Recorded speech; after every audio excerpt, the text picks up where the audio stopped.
Tema on Tauri.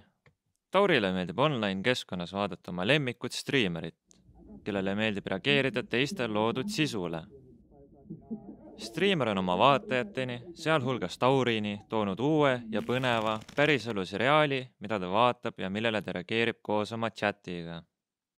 Päriselu seriaal on tegelikult tasuline ja seda on keelatud jagada tasuta, mis tähendab, et striimer rikub autoriõigusi.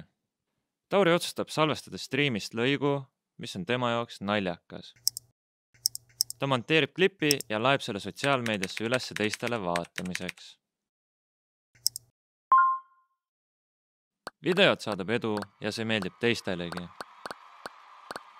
Tauri satub segadusse, kui talle ilmub teavitus, et ta video on eemaldatud internetist.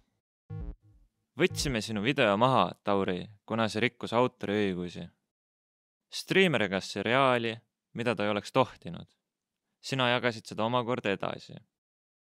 See oli kellegi teise poolt loodud teose loata jagamine. Kui muidu inimesed maksavad teose kasutamisel loa eest autorile tasu, siis striimer tegi selle ilma autori loata kõigile nähtavaks, rikkudes seeläbi autoriõigusi.